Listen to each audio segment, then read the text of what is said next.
Voices in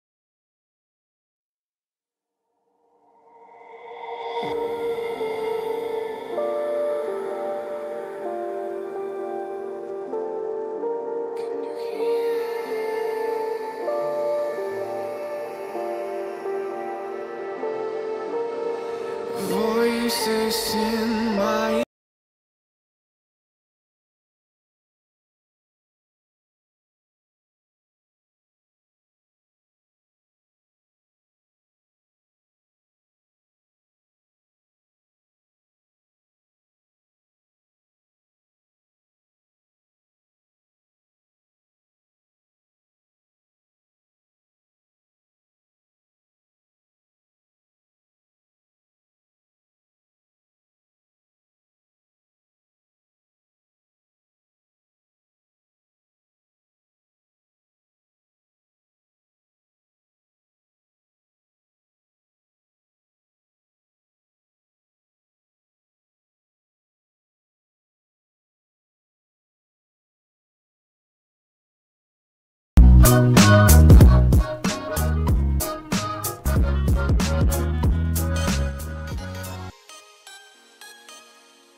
close till I get up.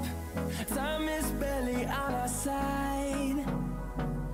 I don't wanna waste what's left. The storms we chase are leading us, and love is all we'll ever trust. Yeah, no, I don't wanna waste what's left. And on we'll go, through the wastelands, through the highways, till my shadow turns to sun rays. And on we'll go, through the wastelands, through the highways, and on we'll go.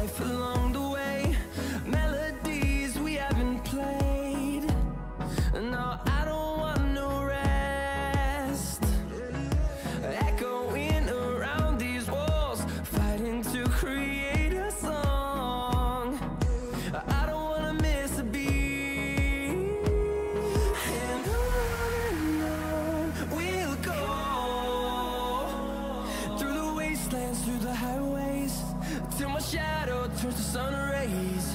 And on we'll go, through the wastelands, through the highways, and on we'll go.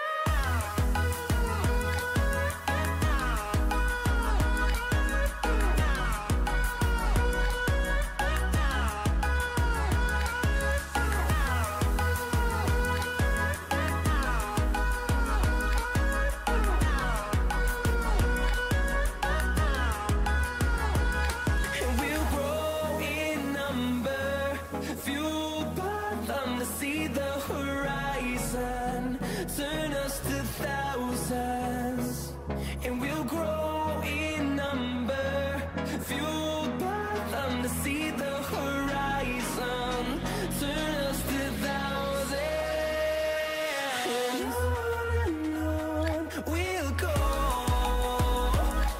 through the wastelands, through the highways, till my shadow turns to sun rays. And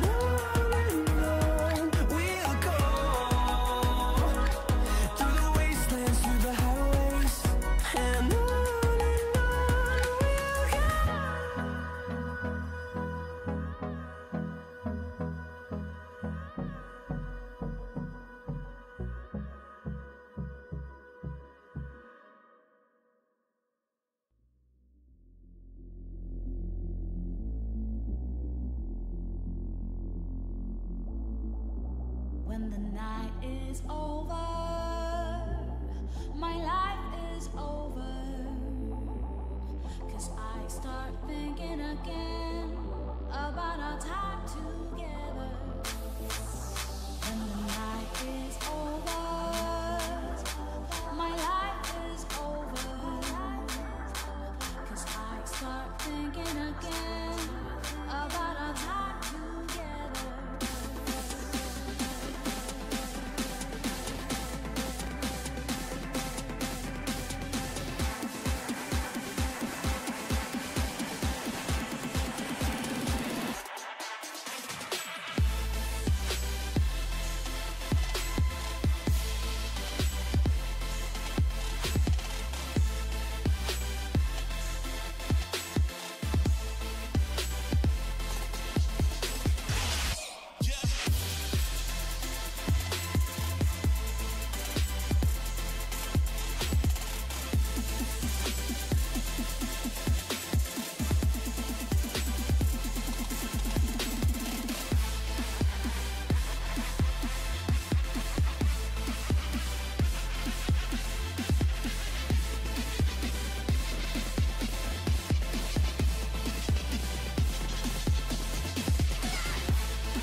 is over.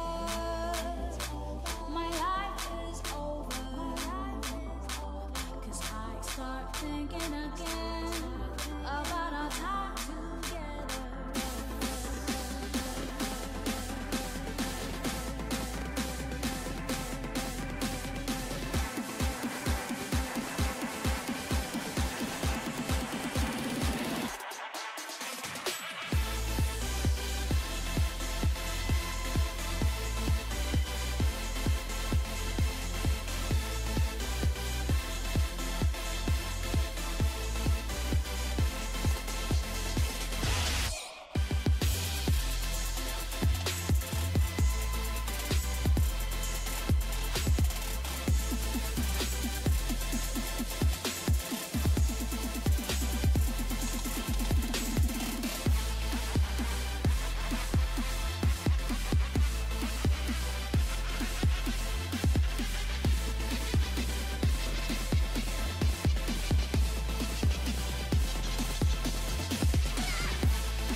And at the same time, I think Virtus Pro, they banned the PL. That's an RTZ hero that they've been using in conjunction with the Lycan. It's very mobile, it's hard to die in the dual off lane.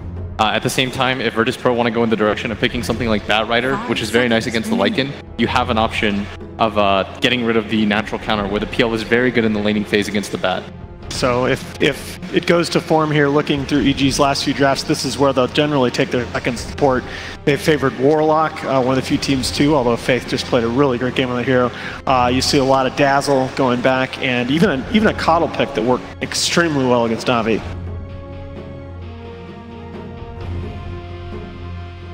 I think the Coddle, though, is more reactionary towards the first phase. Oh! Hello! Ooh. Well, that's come out of left field. Well, you call and brace someone, you hook them away. Yeah. Obvious kind of synergy there, but I think more than anything, saying we'll mention about the Rubik, you know, early game, fast tempo support that can match the Tusk, punches that as well very well. Yeah, and I know Misery loves this hero. Like, whenever he got the chance to pick it for himself, he would. Yep. I think, especially in the early phases of Dota, like, Pudge was seen as just a hero that, like, didn't have a lot of use cases. You'd only ever see Na'Vi pick it, but nowadays it's very normalized. Yeah, I hate to rain on the parade, guys. Tusk 6 and 17 over the last month in pro matches. One of the worst elo adjusted heroes in the game. Pudge. Yeah. And Queen of it's a weird draft. Queen of Pain probably overall the worst picked hero in this patch. 38% win rate in pro games. 10 seconds. I think it's a bit different though. You want a hero that matches well against the Lycan and has no kill threat from the Pudge, and this is a hero that does so. Like, you can put pretty much any dual lane against her, and since it's a Pudge there, you don't really fear dying. High burst potential puts a lot of pressure on the Rubik. You know what though? The more I think about it, I'm going to go back on this because I actually love the Pudge as a counter to the Winter Wyvern. You're guaranteed to hook the hero that gets, if they try to use Cold Embrace as a save, it's a guaranteed hook, and Pudge is a very natural Spirit Vessel builder, and that takes away so much of what Wyvern brings to a fight. The Sumail Abaddon picked up has been a pretty top pick for him in the offlane role. Pretty effective on it as well, isn't he? Yes. Tanky, hard to deal with, and I think this was like EG's last draft that we saw, and we're like, oh, what are they trying to do? They just had 3 cores that were so hard to kill. Looked a bit broken, didn't it? Yeah. No synergy, but actually, like you say, very tough to break down. EG don't care about picking teamfight. You don't need teamfight when you have these frontliners that can just run at the enemy and there's no response. You could have big AoE spells like Ravage, whatever it may be, but you're not going to kill an Abaddon during it. Lycan's going to get stunned and then keep running at you after it, so it's a very EG approach to kind of playing the game right now. I do think they need some more catch though. So there's some stuff that EG kind of showed is like they have these like 2 heroes in mind for Sumail, as like the Omni or the Abba, and for EG it feels like they're kind of interchangeable. In that regard, you just want something that's very good in the lane, has some kind of heal or dispel, can buff up the other cores, and doesn't necessarily have to be like a true 3 position. It's something that can transition a little bit better, because when EG is very successful, we talked about it, they want to go to the late game. These are 2 very good cores at scaling when it comes to like their level 25 talents. And now for EG, I still think they need something with at least some form of catch, because otherwise this Queen of Pain, I feel, just has a really uncontested game. Well, I think that's where the Storm came to mind for me early, because you don't necessarily want to run the Lycan still mid lane against the Queen of Pain. No one probably partly wanted this because he's like, look, I can crush my mid lane. If Fear goes there, he's going to have a rough time, and that's where maybe they just do a Lycan safe lane, which is kind of more what we're used to seeing. Yeah, I think it depends on what offlaner Virtus Pro represents right now. Because I think you can also take your safe lane here because you know you see what the matchups are already. Sure. When it most likely comes to and you have the 2 consecutive picks, so it doesn't really matter which you pick first in the sense like you're worried about what's going to get banned out. Yeah, this is, I don't know, this is risky though, because I still think CK, Evil Geniuses could come back with Medusa as a 5th pick. I really like that matchup against the CK. So you have 2 options right now for EG. Either you just tank up and do what they did against TNC, where they just pick 3 really tanky cores, and you don't care about the mobility of this one hero. Remember, TNC had Weaver. It was a free Weaver game. They had 0 stuns. They didn't care about that at all. They're like, hey, we're just going to push, see what happens. This time around, they at least have a few more stuns with Rubik and Pudge. VP, we'll see what they target off here. CK, this is such like a classic VP thing. They're always a team that would love to win as many lanes as possible. They really prioritize the early game, which is, I mean, you talk about the stats. VP doesn't want to go late game. They will often win 2 out of 3 lanes, and that third lane is maybe an even, a wash lane. So EG have to be careful about what they get, how they approach VP, because they can just get blown away in the early game. Yeah, I do think that's why I was kind of gravitating toward the Medusa. I really do think that EG does need some kind of scaling here. Virtus Pro's turn to EG's turn. So they take. Oh, that's yeah. So we talked about the bad. But into a bad. Yeah, but the reason why you ban the PL there and you see the Lycan, it's still a good hero overall because it shores up your lanes. And I think for EG, you take like SF or Storm here and just call it a day. Okay. I think one of your lanes is just going to get punished, and you kind of have to be okay with that. A reasonable Storm game, isn't it, Will? I think it's pretty good. I think the SF has better damage potential, but the Storm gives you some catch as well. That's not what I saw coming. It's kind of a similar idea to the Storm in a sense. Less catch, but you've got a way of dealing with the CK now, and just that very mobile, high burst damage magic hero that VP have to find ways of dealing with. I mean, but VP feel like they feel like they have so many ways to pursue this Tinker into the tree line.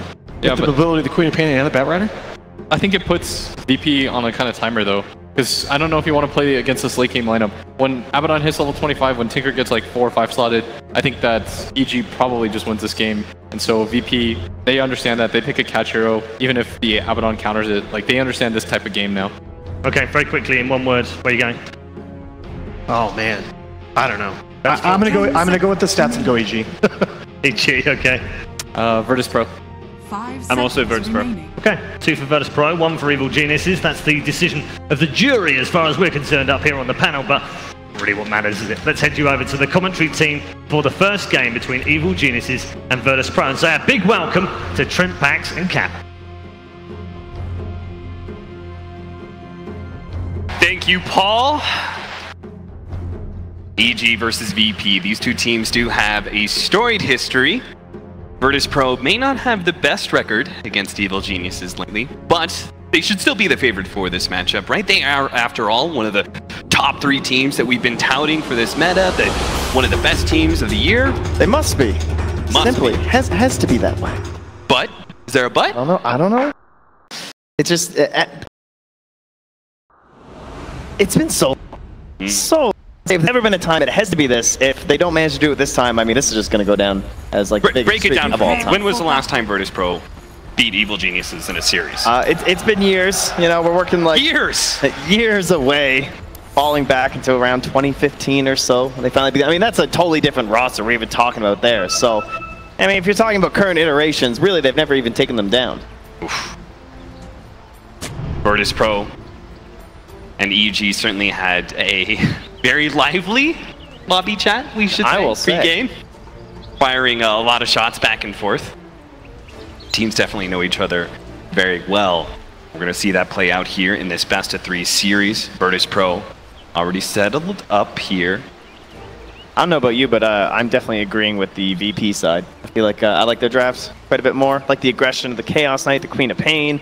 If they get this Batrider matchup versus the Abaddon, though, that could be at least one nice thing going for EG's side, but see if they get those rotations, and perhaps there'll still be some punishment, right? CK loves to feast off these early kills, and that's something that Pudge might not be able to help out with too much when it comes to his allies. I mean, it does look like, and I'm looking at this, is like Virtus Pro, they have just a whole bunch of playmaking kill heroes. You know, you've got Batrider, you've got a kill combination, Tusk Wyvern, Quap, a super aggressive mid. This feels like it's going to be a classic VP game where they just kind of go, kill, kill, kill.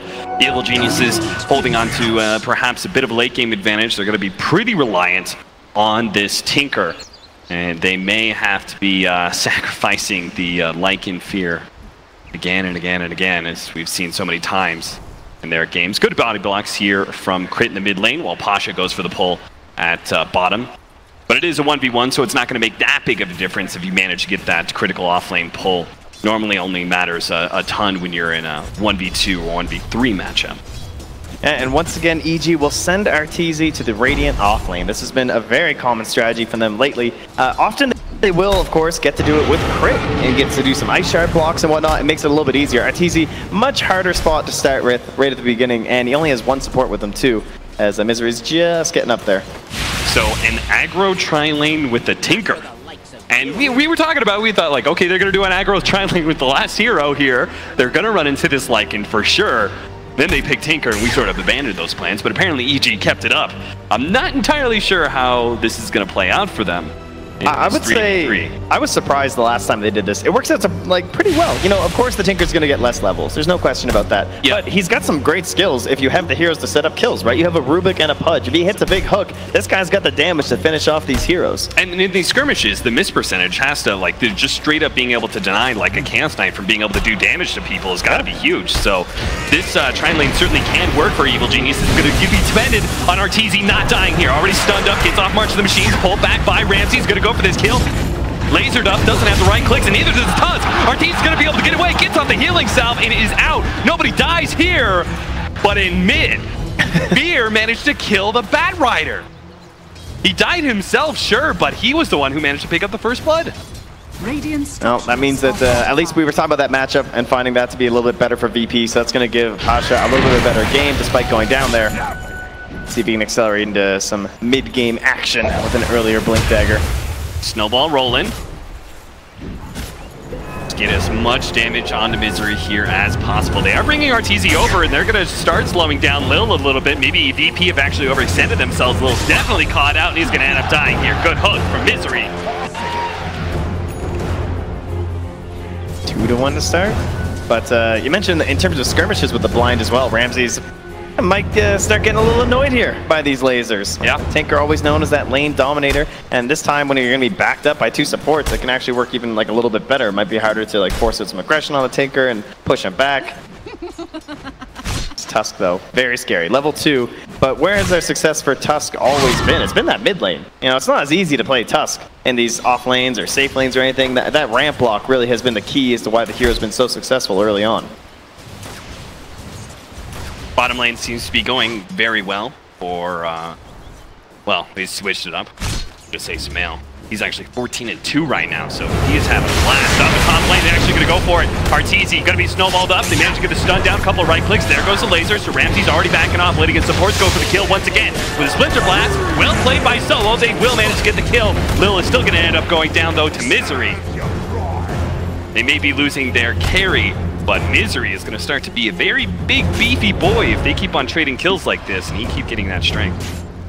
Yeah, he's got a decent game set up for himself too.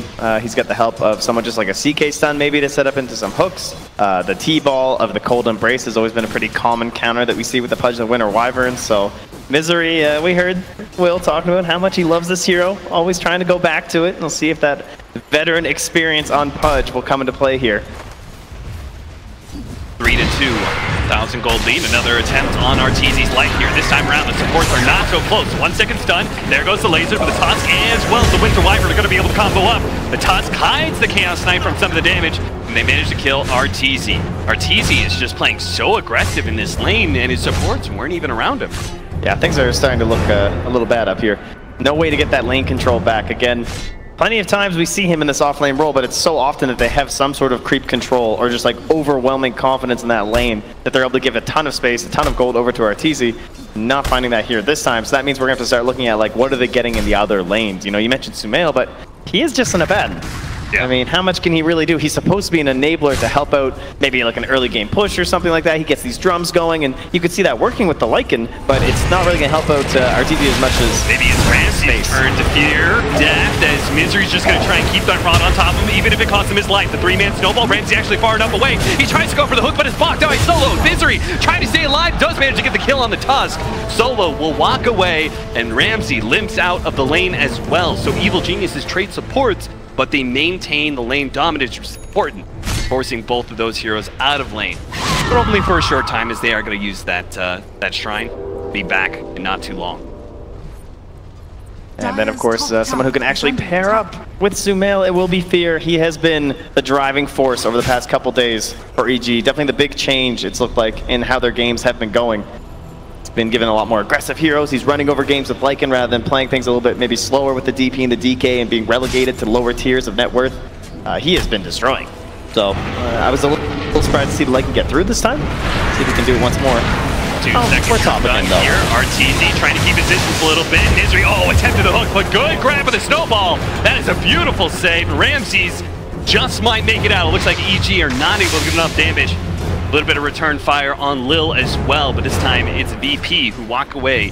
One battle up here in the top lane, but will they win the war of the top lane? We'll have to see, as it seems like these two teams are just going to keep on going at it. Oh, jeez. Ramses finally got a wand too. That is one thing. They got these so early for EG. Like Crits had the stick, RTZ got the wand right away, and same thing with Misery too. So it's been helping them a lot in these engagements.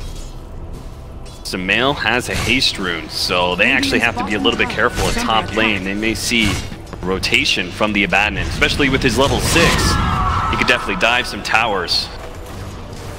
Also, this ward helping out VP so much, just right under Misery. Yeah. Always seeing what he's up to. Gotta get that vision over Pudge. Solo almost daring Misery to attempt to go for the hook here, and they are quite low here at the top lane. Just a little too short there. The level 1 meat hook. Mid lane with the lasso here. They're gonna go for it. Fear managed to pop the transformation. They actually missed out on that extra bit of damage. They used the lasso, but this is definitely not a kill. No one does not have the burst damage to be able to take down that Lycan. Big problem with ganking the Lycan at all times is that you need that instant disable. Otherwise, he's gonna get off that transformation in his wolf form. There's nothing you can do to stop it once he starts it.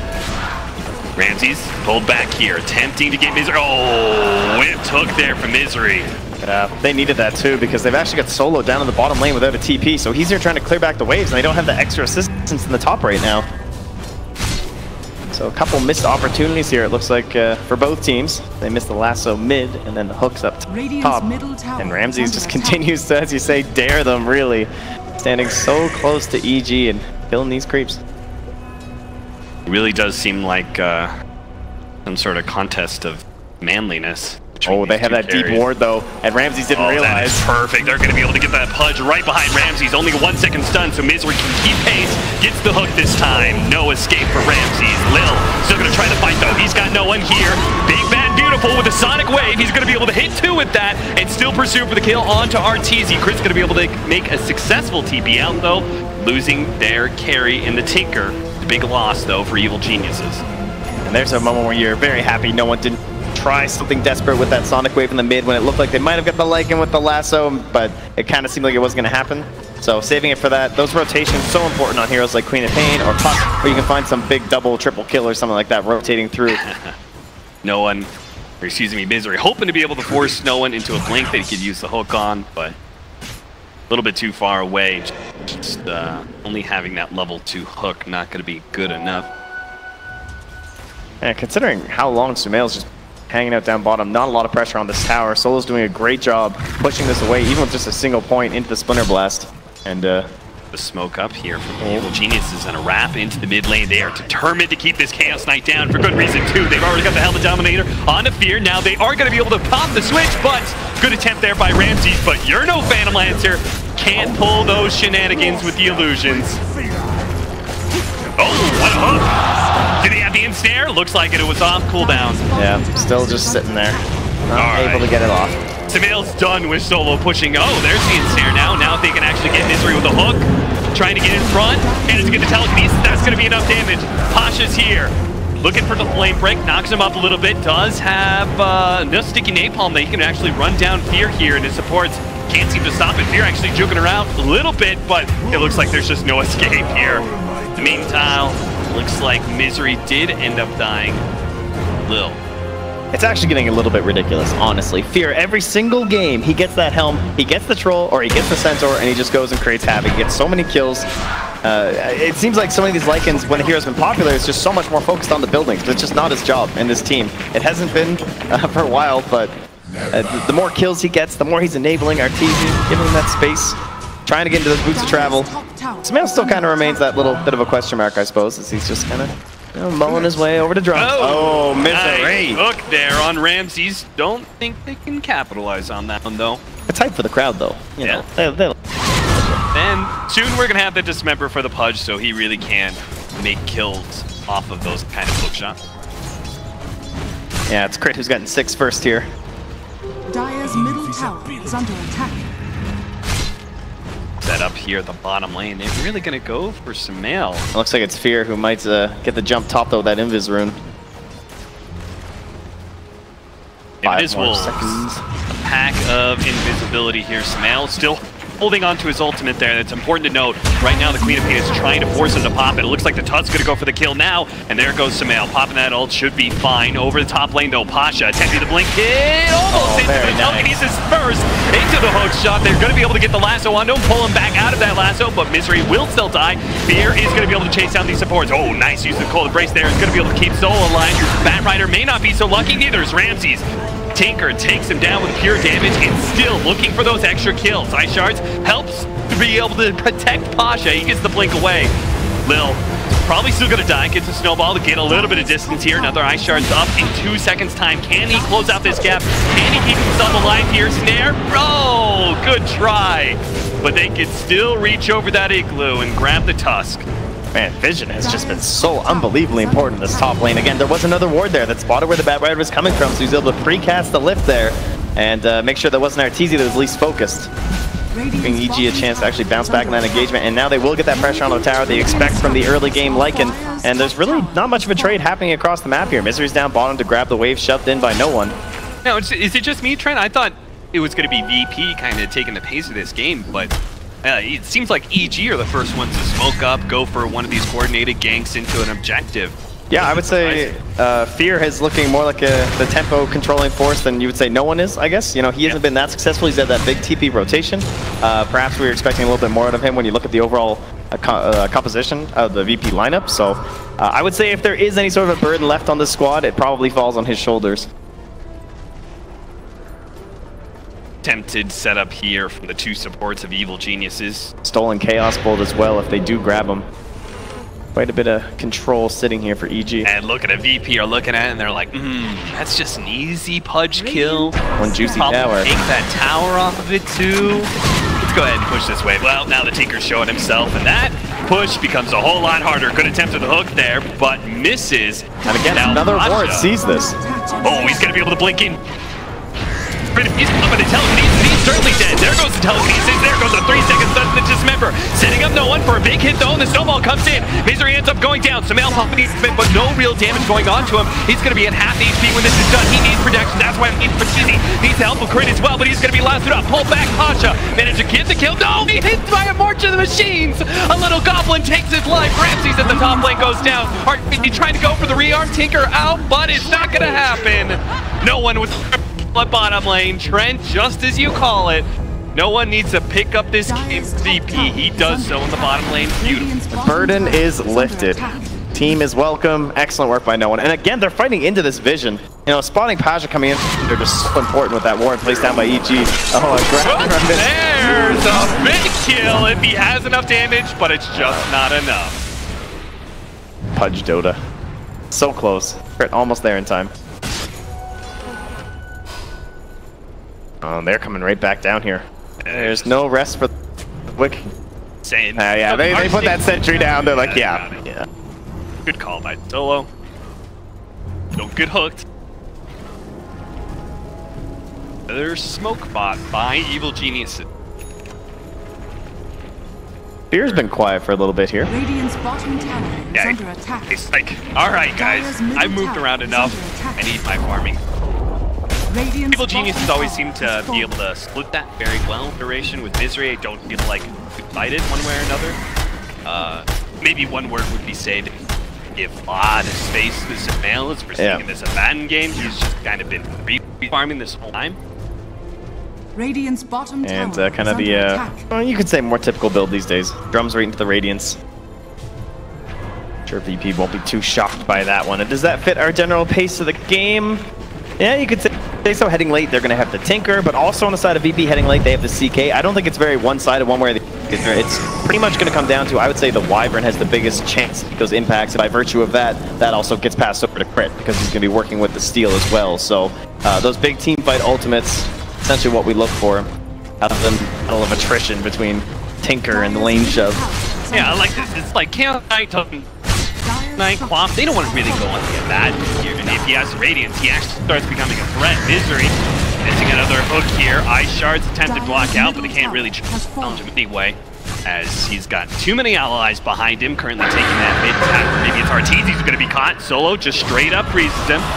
But now the turnaround is available for Crit. He can actually, puts it on the smack to stop that attempt on Arteezy's life. Posh is still going to go for it here as well as the snowball. They are all on Arteezy right now. The hate is real, but they get the kill. What a beautiful Sonic Wave. Sumail looking to be able to keep this time, but just can't do it. He's run out of power, and now he's run out of ultimates as well, but Fear's got his back. Nice shard block there from Lil. Blocks that pathway out, is able to get the TP away. They're still looking to be able to catch more. Crit, hate, no one, but gives up on that chase.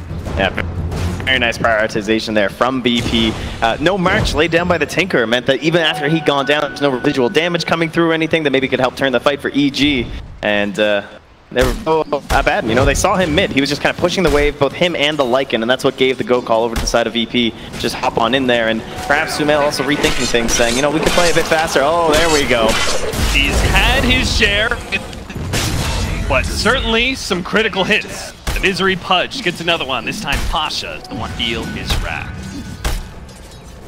But Sumail, yeah, also considering perhaps the Yule dead. Oh, the big initiation actually steals the pullback as well. Kent's gonna go ahead and pop his ultimate, tries to deal with Crit, but immediately the body shield takes off that stun. Ramsey has to be able to pop the one here to stay alive, but no. Magic damage coming out from Sumail's build. He goes the maxed out miscoil, and it is proven to be time and time again very effective in the team fights there. Yep. Them get the kill on the Chaos Knight. It's so counterintuitive too, because every time I see him play it with this Lycan, I'm just like, oh please, like where is this curse? Like you could do Roche so quickly, you could destroy these buildings. Look at this Lycan and all his summons, but it is the engagement.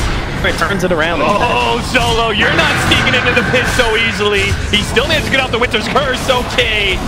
Steal that. Fumbled that one. Solo does manage to interrupt the Roshan attempt here, and it could still be EG. Not just on the Ruby's life, but the fight as well. Pasha's attempted to find some heroes, but can't actually get a blink off with all of the what a snag from Misery. There's going to be a snowball delaying his death. Looks for the Necronomicon. Lil tries to go for an Ice Shard, blocking it. Sumail is going to force him to use his ultimate here. And it's still BP stalling up that Roshan attempt. They're not going to be netted that early objective. Still playing around the area too. Yeah, they could definitely still take a team fight, even if they don't have winner curse. The Sonic Wave could easily be enough to win the fight. They know Fear's certainly not too anxious to get back in there. Definitely want the ultimate. There's no real threat on the side of VP to take the Aegis very quickly. So EG are happy. They don't plant a wolf inside just in case they try some shenanigans. But they'll go back to it later on. And at that point, Solo will have the ulti again though. Yeah. It's kind of cool when you have a Tinker lineup like this, right? Where you're able to constantly put a presence around the Roshan. And as a result, so does Virtus Pro. They don't give up that free Aegis this early into the game. That'd be massive. But at the same time, it's giving a lot of room for Arteezy to finally recover. And this is probably one of the latest recoveries we're going to see in a Tinker. They definitely let Arteezy be a bit of a sacrificial lamb for quite some time. Now they're going to try and smoke up the pit and try and do. Roshan with the wolves inside did not reach it out very much, so it was already down to half HP, and as a result, VP a little bit too late to this engagement. Fear holding the ulti too for the advantage. Chase down if Misery can find a good hook. Oh, what a blink! Almost grabbed him mid, and that would have been a secondary kill there. Easily secured after Roche. The boys in blue stream out of that Roshan pit into the mid lane with an extra life from that Aegis. I'm not so sure if VP wants to challenge them if they go for a tier 2 push. And Lil scary around there with that level 3 Necronomicon. But even with the Invis Rune, he'll back up. Chaos Knight building into an Echo Saber after his armlet. He still needs a good amount of recovery. That aggro tri-lane and then the rotation. Ramses went mid, right? They immediately smoked up on him. You could see the effect on his net worth because Chaos Knight is just not that good of a farmer. And when the rotations did come out from Nampasha as well, he wasn't heading up towards where the CK was at all. You know, he's kind of putting that pressure in the mid lane instead, so he didn't try and win that lane any harder, maybe create an earlier recovery. CK, not exactly the best hero at this, but eventually he'll get there, and he's also one of those heroes that the net worth to damage ratio goes pretty well in his favor. You don't need a whole lot to do a ton of damage. Playing the long con out here. Solo's Winter Wyvern has flown into the trees, and he's waiting for his next round of that Arctic burn. He can position himself for really good Winter's Curse if EG group up. They're not. They're staying spread out. They're letting Sumail by himself pretty much take that tower alongside the Lycan Wolves. And they're just going to keep on going. After all, they're going to... Solo spots him. Gets a little damage on him. Can't really do much about it, though. His team would not be able to back up. DP still making rotations back. Hook shot, long shot from Misery. It's going to be a miss. Yeah, this is pretty terrifying, though. It's always hard to defend high ground up against HUD, because any small mistake, even just one could say a fluke, and your defense can kind of fall into shambles here. So they're playing way back inside of VP, and that makes it a lot easier to get a tier 3. Indeed, they've unlocked Trent and only 21 minutes in. This is looking great for Evil Geniuses. Trent, at this point in the game, how do you look at VP's chances against EG? What do they need to kind of do to get back in this game, challenge EG again? Do they just keep on kind of conceding objectives? Sure, reached a wall at this point. They can't give up anymore. No, it has to be some sort of big smoke gank, a big play like that, but they're so difficult to try and like work out. Like, how are we going to do this? You know, these lanes are shoving in, all this information is being fed into this. They see a creep hit a tower, they say, oh, okay, why is no one there? What's going on right now? Let me just check all my wards here. Okay, yeah, they're probably smoke, guys. Let's back it up a little bit. CK much faster at accelerating with kills than neutrals and lane creeps. But that is the goal to go for. They still have the top net worth in this game with Queen of Pain, BKB, and an Orchid. And Orchid is going to struggle to see a whole lot of play, though, against an Abaddon. Can just off. It's put on any of his allies. Speaking of him, he's almost got his Radiance. That's a massive upgrade for the whole EG crew, as that's not just a lot of damage. That not just means that VP have to think about dealing with him. Nice, but the Orchid's going to be able to stop it. No one's going to be able to get this kill. Maybe not. There goes the Aphotic Shield. Takes off the silence. And num num num num num num num num num. What a turnaround for Misery. They're still stopped up, though. Solo with turbo pops. What you doing here, bud? Oh, another one for Misery. Solo not making it out. True to his name, all by himself. BP have now just drug Ramsey to the fight. He actually pops Phantasm. They've gone on a crit. Ramsey's trying to get the kill on him. He doesn't manage to take it, but there's just too much damage from Arteezy. He's eventually going to go down. Tries to go up in the armless toggle. TP out. Do it again. Ramsey, do it again. What a play. Pasha still going to be run down here by Fear. Slow down. Got the purge on him from the Necronomicon Ranger, so it's not going to make his way out. Chaos Knight survived. The Winter Wyvern is almost back up, as well as the Queen of Pain. His damage, it's going to come hard and fast on these buildings, and I'm not sure they can stop it. The Ranger Axe is already dead. And EG may have a chance to be able to get the full lane of racks. What a stomp! The Centaur stomp! Pasha! Immediately, he slowed down still. Couldn't get the first off in time. He still dies. Pulled back. It is just going to be a death on Sumail. And Fear, he doesn't have his ultimate.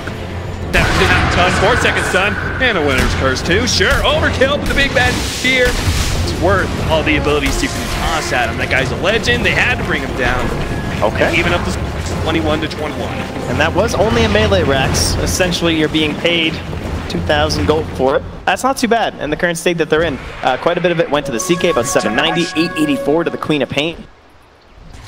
Good heroes get the gold on, but it's Solo who's struggling towards the first big item. The Blink Dagger could be one of those ways that could actually turn this game around, but the person who's running this game right now, to me, it kind of feels like Misery, honestly. It's that chaos factor of the Pudge. He moves things out of where they're supposed to be, which is why he's so damn annoying. And then he creates these big chain plays where like one person dies and he's this crazy reach, he pulls in a person, and you put in these terrible situations of like, I guess we're fighting here? Do we have a choice? We kind of have to. And then that's basically how Ramsey's, without some amazing armlet talk, would have went down on the top lane. Oh, damn. Did you see that? He's trying to take the Ancient Bounty away from Ramsey. He's trying to outlast hit him with the Wolves. Ramsey's really needs his recovery. Is Blink Dagger his next item? I'm kind of feeling like they need that end for the King into this fight, get to the back line, just grab that Tinker, mess him up. Yeah, it doesn't feel fantastic in the sense that you're not adding any direct stats or damage or anything, but at this point, someone else to get in there. I don't think that the Tusk is doing enough at this point, and the Bat Rider's having obviously a very hard time against our Bat. Either way, Ramsey's still needed to recover in net worth, but time is running short for him to keep on farming. Evil Geniuses are beginning to close off more and more of the map, and they're going to go for, they've already taken that but if it was just a range racks, taking most of the objectives there. They're going to now head towards bottom lane, start constricting VP's hold over this game. All the vision, all that presence will soon be left in just their base. Yeah, these wards not even mattering. They are just a little bit too far behind, can't find that moment. And not too much high mobility on the side of Solar. Hunting, grabs him, lasso, pull back. A kill on a Misery. EG, do they have a rebuttal here? Oh, they may actually lose. Oh no, it wasn't quite enough damage. Telekinesis, he's still going to be dying here, but a minute, no one to commit. And now he's in solo right next to him, so the Lycan doesn't actually make a commitment. Good block out from the Eye Sharp as well. Leaves Pasha a little high and dry though. He's left in the river, and he's going to get gobbled up. Oh, very using nice. The Winter's Curse. Actually gets a 4-set over the cliff as well. Looking to save Pasha's life, and it looks like he just did that. Yeah, Fear, I mean, he's been playing this quite a bit. He's faced his fair share of Winter Wyverns. He just will not commit with his hero. And he get his curse forced out nothing but minions. Yeah. Does not feel very good. Certainly not able to keep on pushing. Yeah, and we have to give credit. Of course, that does mean VP has gotten back a little bit more of this net worth lead. It's only a 4K advantage here for the side of EG, which, you know, considering all the map presence they've had, the fact that they have a Tinker, I would say that's fairly impressive. All right, I think we've got the items down, Trent. We're ready. Blink Dagger on Chaos Knight. Yep. We got Blink Dagger on Ultra Wyvern as well. So we got some nice Blink in disables, strong initiation against EG. Paint me a picture. How does VP win this next fight against Evil Geniuses that they so desperately need to win? Well, let's look, we're going to hope for a good Orchid play, I would say, on Sumail, because we've seen the problem Orchid him. But as long as we get the Orchid on Sumail, we can get a lasso on somebody else. And now it's not going to get a Photic shielded. So, assuming that they can't find any sort of a counterplay from Misery or Crit, that might be a chance to actually bring down Arteezy quickly in these engagements. But Sumail, he already knows that is the plan. He's working towards that Lotus Orb as fast as he can. So it sounds to me, this is going to be some really fast-paced, well-coordinated, instantaneous initiation from VP. They've got to get in at multiple points, multiple heroes, all disabling the right kind of players. That sounds hard. It does sound hard, but VP, I mean, one of the best teams in the world. There's a great place to have those kind of fights, too. Yeah, we were talking about it on the panel, right? We always end up here. They're like, you know, the team fight is newbie the best team in a team fight, and I immediately thought of VP, you know? VP, so good at being able to play around each other, but what can you do when you get hooked like that? What an initiation. Now the bouncing laser hits no one as well. They look for their next victim. No one, forced to pop the BKB, turns around with a Sonic Wave, a good amount of damage, not really that threatening, especially with Sumail still having his ultimate. He forces out of him before he blinks himself away. Still a pick off of the Bat Riders, stuff that Evil Geniuses can go straight for the Roshan with little threat from VP. Oh, you want to play here so bad, but this is the place. You have the curse, surely. They gotta try, right? Oh, it's too fast though. They know there's a Lycan in the pit. They're gonna go for the smoke, but it's late. Roshan's already dead. And there's a Tinker with the Agnum Scepter. It's been such a problem with these. Oh, almost snagged him right in the booty there. Arteezy jumps in real aggressively. He wants VP to challenge. He wants them to try and turn around and go for the kill, especially since he has the Aegis. VP very wisely continue to back off though, knowing that if they turn and they fight, which they very likely would, it would be potentially the end of the game with this push. And a Winter's Curse straight onto Crit. Not stealing Winter's Curse anytime soon. Now Ramsey managed to make the jump in. They combo up, managed to finish off the Lycan. Sumail's already popped his ultimate, and they're on top of Arteezy. Keep the damage on him. Don't let him blink. Ramsey grabs him, still dies, but Arteezy's low enough. They managed to finish off that Aegis. Now Misery in serious trouble, gets force staff over the cliff. But what about round two? Arteezy's back with his fresh life. No one challenges him. BK down to half HP. Arteezy's got to blink away. A little bit farther with the March in the Sheets. They need to finish him. Arteezy, he's doing so much damage. Does finally go down, but they're cleaning up so many heroes. He gets away on a sliver of HP. Sumail, he's looking for it. He wanted badly, couldn't get in range though of the Radiance to stop that blink away. A 4-for-4 exchange, but also included an Aegis in that entire thing. That's got to be a pretty good fight for VP. Yeah, the offlaner is the only one to survive here. And Sumail You're just dominating this dire side of the map. Not too concerned about a little old Bat Rider hanging out in his base, but VP, they're holding on. Gotta give them credit for that. This is gonna make the next push more difficult without the Aegis, so this could perhaps delay it even a little bit further for the side of EG, and maybe give us a chance to see another item on Ramses, because he is struggling. If that Tinker can get any spells off, I will know one in that fight though. That long duration BKB showing off its presence, but it is going to start dwindling down. And of course, with the quickly refreshing Tinker, can be a very big problem. Sumail's coming a problem. He already is a problem with the Radiance, but he's going to become an even bigger problem. Probably the biggest beneficiary of that fight on both. So much gold, so much experience. He's almost level 25 already, and that is a gigantic upgrade. One of the best talent upgrades in the game. In my mind, it's like one of the most OP things you can have is that orthotic shield. Pull back here, Pudge, big time trouble. Flank break and the pull back, and it's just going to be an easy pick off for VP. They need plenty more of those to come. Yeah, the last time Sumail went this build, I believe he went the Oxrine Core next as well. So once you get that 25, then you not only have that insane damage absorption, then you of course reduce that cooldown. So just like the whole fight, he's just spamming shields every 4.5 seconds. Very irritating to play against. 6k gold lead for Evil Geniuses right now. No one doesn't see any of these heroes right now. A little bit scary. Pops the Lincolns just for a little bit of fun.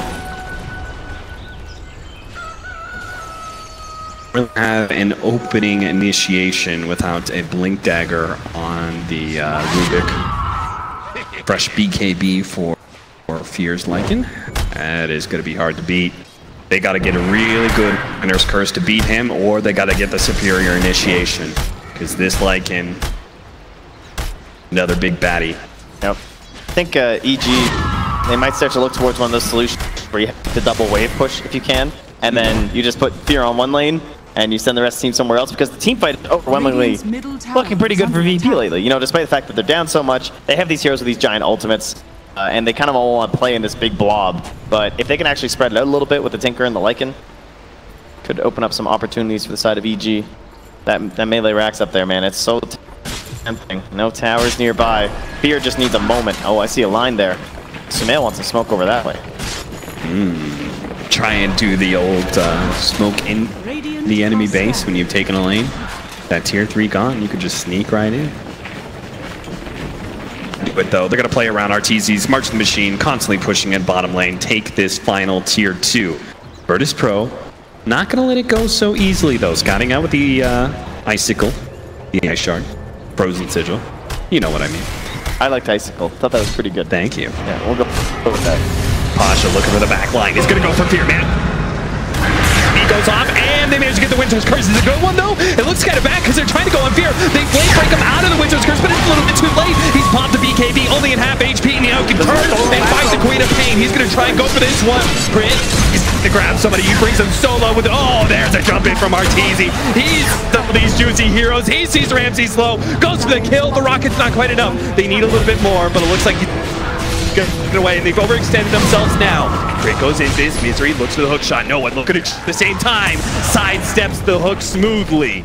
Evil Geniuses, though, still within the fight and are still going to take this lane of Brax, if not much more, with no buybacks on Virtus Pro Hero. Felt like that fight was a long time coming, and EG just kind of got that coordination they need. And in that fight, VP,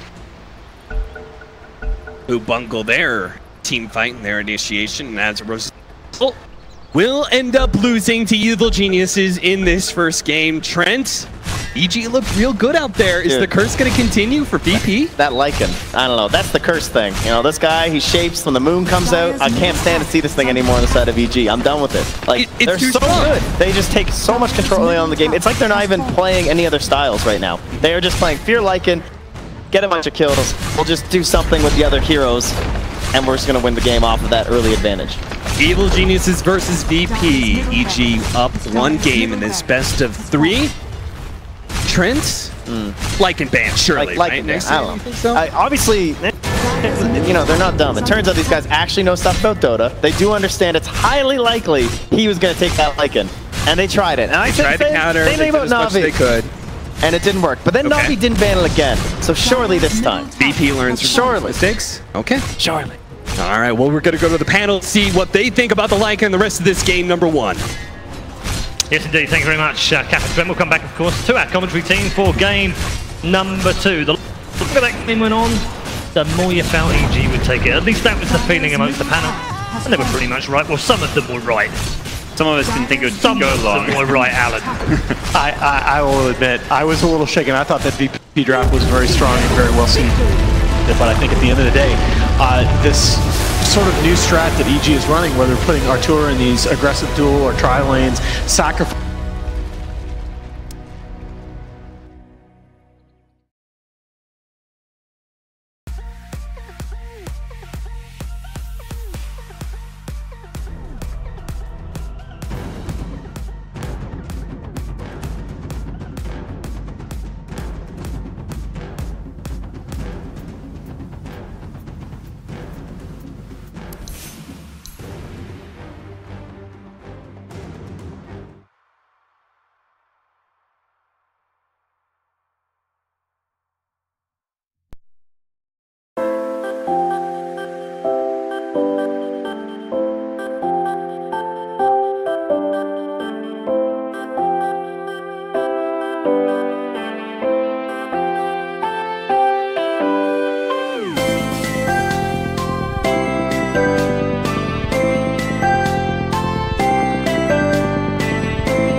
Walking alone, the streets are empty.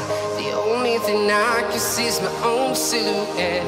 I'm getting stronger, step by step. The clock is ticking, but there's no time for regrets. I've been flying from town to town, from London to Taiwan.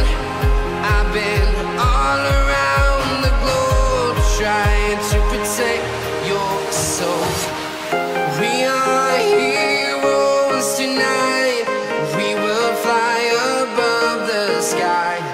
We are heroes tonight. Yeah. We are heroes tonight. We will fly above the sky. We are heroes tonight.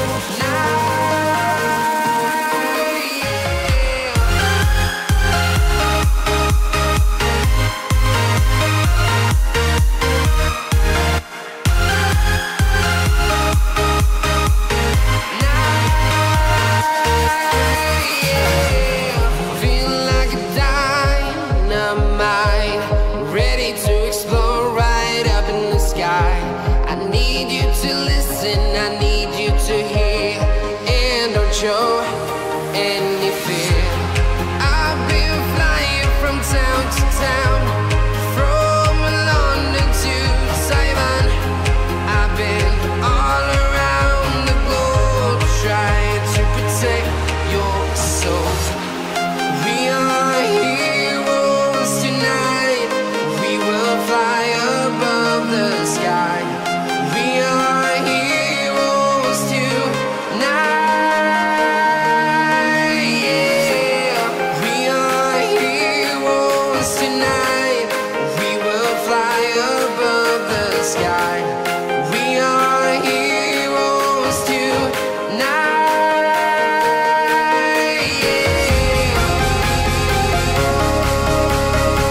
I've been flying from town to town, from London to Taiwan. I've been all around the globe trying to protect your soul.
Of those picked 100 more games, you go ahead and you go for the Chaos Knight, who's very, very vulnerable. If he falls behind any point in the first 15 or 20 minutes, he cannot get back into the game. Sure. And then the 5th pick, the Bat Rider, is fantastic against the Lycan, but you're picking him into one of the harder counters in the pool in the Abaddon. But hold on, Alan, because that Queen of Pain was pretty good.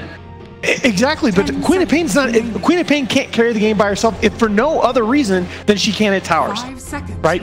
She's not going to kill the enemy base. What one other call then? Yeah, I honestly, I think the VP can look at that last game and say, they said, you know what? There's not really too much wrong with the way we've played that. I mean, look, they got aggro tri-lane. Ramsey's 2 most picked heroes in this patch are the Luna and the Gyrocopter, 2 natural tri-lane cores. I think VP can be fine here, take a breath, and pick stronger core matchups. All right, God's bans incoming right now. Do you agree, disagree? What are we looking at? Tuscan. 5 seconds remaining. Tuscan or is that I'm like, Oracle ban? The TV we're looking at is kind of far away, so I'm trying to zone out. I was like, is that actually an Oracle to hear that? This is, oh man. VP are memeing. Let's go.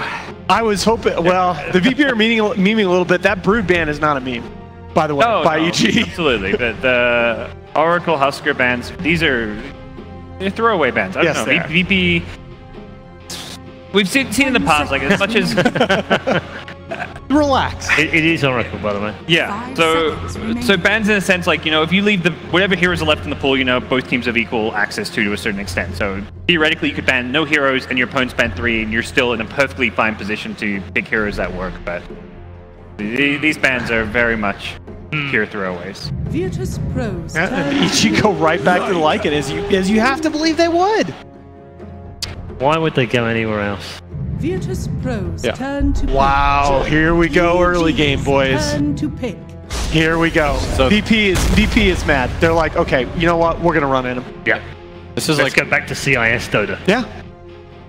I think this is like one of the most classic pairings, and like you need heroes that enable Chen, because Chen is a really awkward hero in the sense that like alone he doesn't feel very strong, but what Sand King does is he gives you a reliable stun, a way to gap close, and more importantly, you push in the wave. So imagine like you play this offlane Sand King, you push in top, and then the Chen just comes in with like 1 or 2 creeps, you wrap around, you get a kill, and then you immediately push the tower. Like this is the strength of those heroes in conjunction with each other, is that you can kind of wrap in, pincer, take the tower, and no one can really contest that, because there's 2 very strong laning heroes. Boy. This also tells me VP are not going to be playing like the safe lane battle versus EG's aggro as much. You know, I've got a Chen who's not going to be there until 1 minute in because he doesn't get creeps, and it tells me more that VP are going to try and contest Sumail's lane in that offlane. Yeah, I think that's a really good idea. Like, if you go Sand King offlane, then you shove in, I think it's going to be really successful. I'm going to show you this on paper because I don't want people at home to see it, and I don't want them to hear it. Okay. All right. I don't think so, but we'll see. We'll see. I'm having a little bit of a flashback though to the Na'Vi series, when Na'Vi allowed the Tusk Lycan open 2 games in a row and just obviously weren't prepared to deal with it. I don't think Rubik Lycan is quite as devastating in the hands of EG, but it's awfully strong. So they ban the Omni again, they take the Rubik. I think that Batrider ban is also really, really good. Yeah, we saw last game that VP can play it, and it is a Lycan counter of sorts. And it's a hero that is going to be able to take advantage of lanes being pushed out to dive towers, also pushes lanes himself pretty well, and that sets up for the Chen rotation.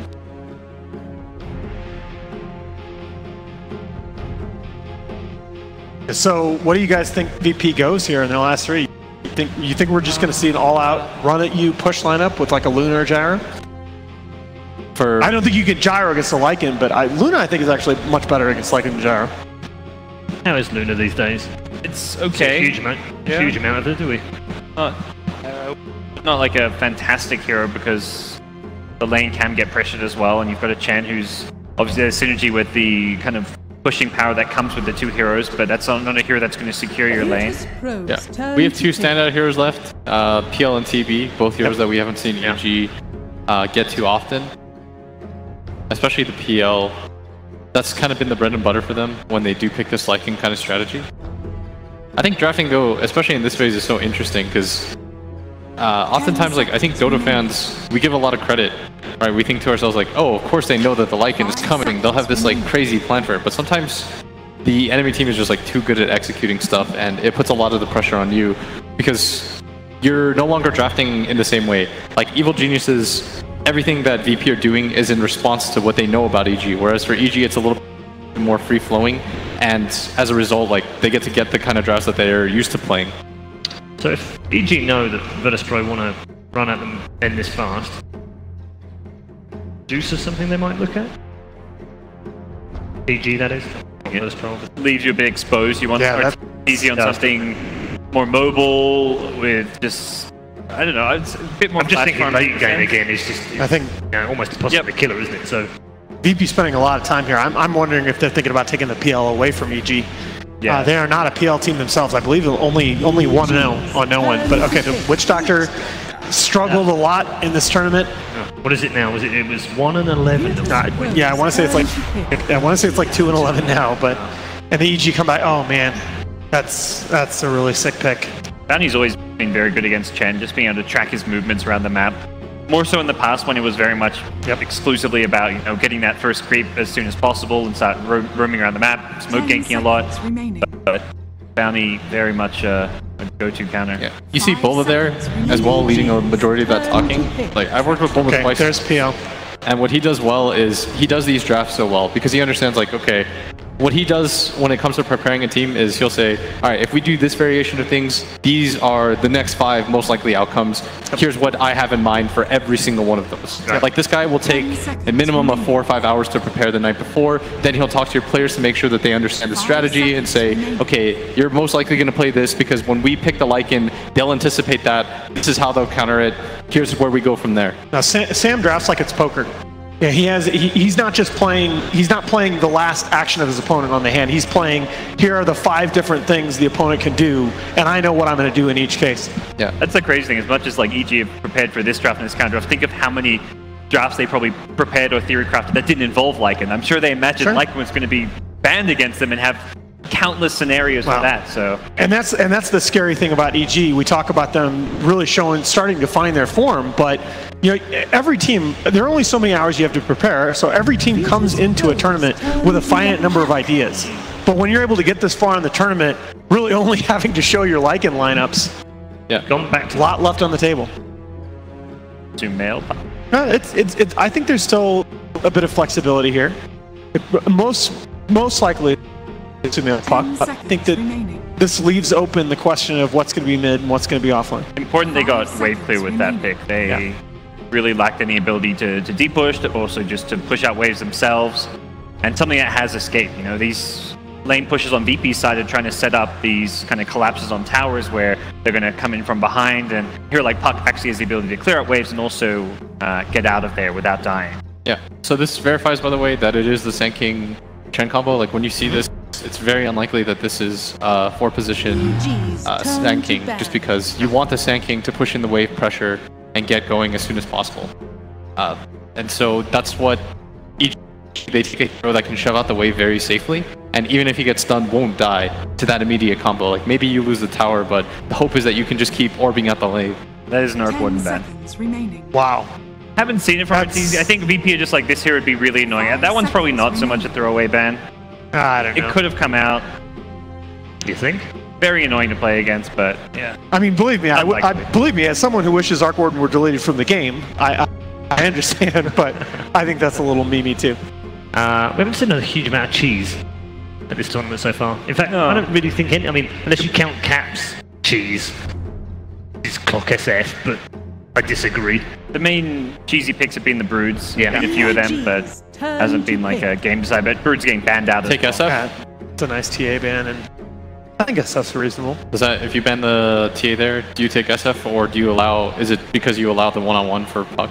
I think it's more to protect the puck than it is concern about the SF, but yeah, I think you could still take the SF. Yeah, I think Shadow Fiend's sick here. If I'm EG, that's the hero that I'm most likely looking at. 5 seconds remaining.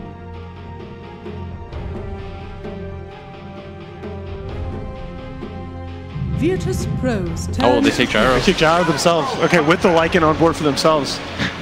Techies would be great right now. Oh, shut up. So, Gyro, Rubik, again, it seems like EG have this idea that they can just really contest and win as many lanes as possible with this kind of aggro tri-lanes. Typically, the bounty down there with them. Chen's not going to be helping the lane, and VP definitely need to respond to that accordingly. I think I still like Luna here. For a VP? Yeah. I think so. PL in the mid lane? Yep. That's, I mean, it's again small sample, but that's how they run it before. Yeah, you could take something like Sven and just run it them as well. Yeah, maybe Razor or TB, but I think TB still in the pool was the hero. Yeah, TB. Like, how's TB PL work as like a core combo? It's not. You have to go Diffusal Blade. Like you can't go that greedy Battle Fury PL. Yes. Like EG did that exact duo. They had Fear playing PL and RTZ playing Terror Blade in one of their games recently, so... Yeah, and a couple of the C teams have done it as well. It's actually... the first time I saw it, I was like, what? But it actually works much better than I thought. The PL can become a skirmisher. It's VP. I feel like they're just going to be saying crazy. Yeah. Right now, I mean, they have a single core PL just because Sand King doesn't scale. Okay. Not crazy, but different pushing. Like... It's hard to play against the Lycan when you're getting run at. Same with Gyrocop. There's a lot of magic damage. That's DP with no save against an EG lineup that can really get in your face really quickly. Alright, well, draft concludes. It's going to have final thoughts from our 3 members of the panel. We'll start with Gods this time. Going to go with EG this time again. We got the Lycan again. I don't like VP's adjustments geared at countering or dealing with the Lycan. The same way we saw like Newbie earlier today. They had just geared to counter it, like the Naga Siren to sleep and snare. I think EG's draft is going to win them game 2. Yeah, well, I want a game 3. VP. Hold on. I can't just let him off the hook like that. That's the only reason? Yep, that's it. Alright, okay. Well, virtual high five from over here. I gotta stick with the stats and stay with EG. I don't think VP's adjustments are in the right direction. Okay, alright. A bit of a split decision here on the panel. We are ready then for game number 2, ladies and gentlemen. Handing back to our commentary team. Can Virtus Pro keep us in the tournament, or is it GG from EG? Game 2, VP versus Evil Geniuses. Surely the Lycan's gonna get banned, Trent? No, not at all. EG managed to first pick up a Lycan again, and it seems like it's won over our panel's heart. Or brain, rather, with the stats. Yeah, I like Blitz's way of thinking, you know? You go with what you think will get you game 3. I've tried that. I wound up at the bottom of the table in prediction. So don't go with your heart. Go with what's been working. Well, apparently, VP and EG are all going home. Oh, they're out. Fair enough. Awkward. So, Trent, how was your day? Oh, it's been great so far, actually. I didn't have any of my games DC like that. Didn't have to remake or anything like that. You know?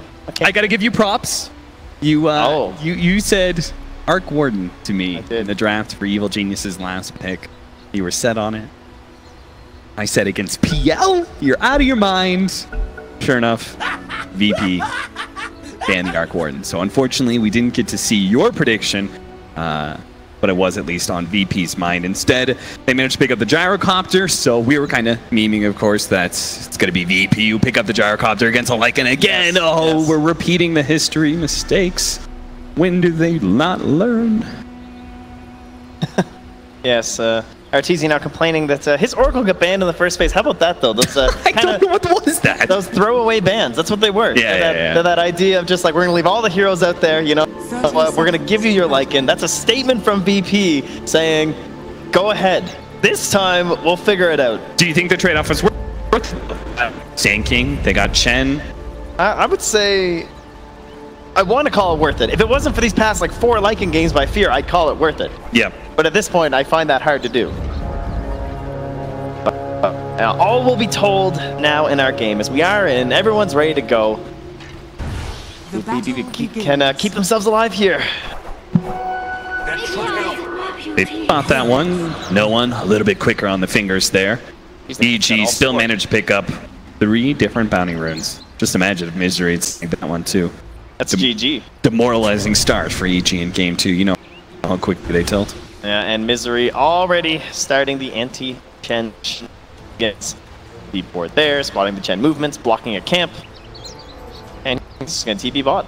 Yeah, the send back dodging the bounty hunter. So he's doing send backs in 2 lanes. That's a new one. Nice.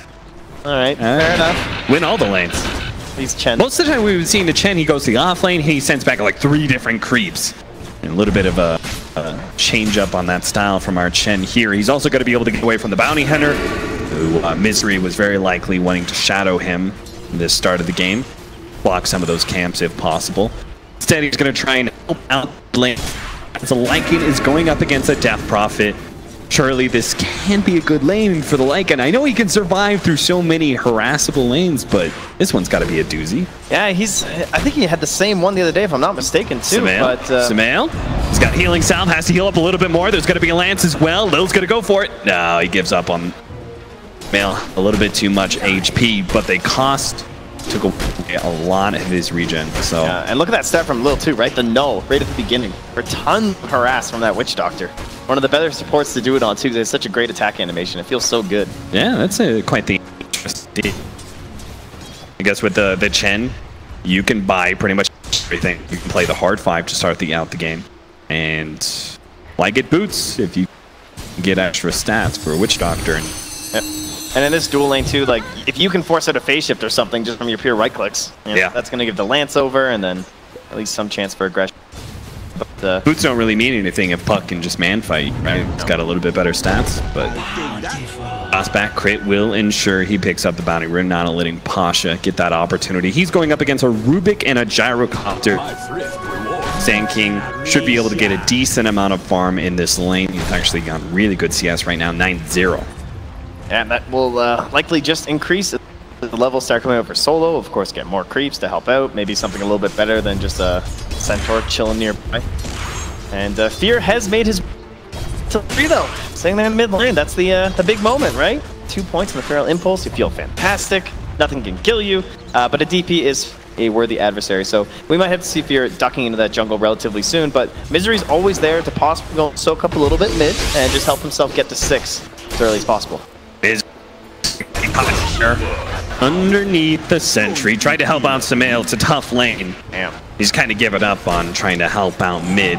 Fear as with that extra level in the Feral Impulse and the extra regen he gets. You could already see the harassment coming out from the Spirit Siphon. Just not enough to threaten Fear, really. And top lane, I want to be a Switch Doctor. Brown Boots, no. 3 minutes. This is the dream. This never gets to happen when you play support. Yeah, seriously. He just gets a Maledict on Sumail. You have to run away. Man, they managed to get the lance onto Sumail. He tried to dodge a Maledict kick. So that third final tick actually does a decent amount of damage to him. Fortunately, he does have a healing salve. You'd expect with how low he was too for a little, they might be able to like make a play with Misery coming back at, but just nothing. He went to level 2 in the orb. A little bit too scared here from Sumail. Easy hit from the big nuke there, coming out from the Chen. Penitence into, dive potentially on a Lil. No, he's too tanky. Got a full 100 HP on him. Fear just keeps on regenting. Yep, still no boots or anything on no one, so... he does purchase them now, but he needs that Curry to head home, get them in here, so at least get some advantage on this Lycan. Because the last time Fear, he still didn't bother getting boots. You know, he never does. He likes to get the helm first, because you don't need boots when you're ulted, and that's when you get your kills anyway. But, of course, versus Death Prophet, that's always a pretty big concern. Playing it a little bit like Weaver. Yeah. In that regard. Soul Ring almost finished up for our Sand King, so he's going to have some decent stats as well. Looks like Ramsey's CS as the Phantom Lancer is not too poor, 19-3, so he's keeping pace for the Gyrocopter. Seems like we're just kind of mirroring each other. Both offlaners are having an okay time, little threatened. Both the carries are getting a decent amount of farm. They spotted this rotation from Lil. He just started walking north, so Misery going to be fully aware that there are now sentries in the mid lane. There are plenty of things to come out there.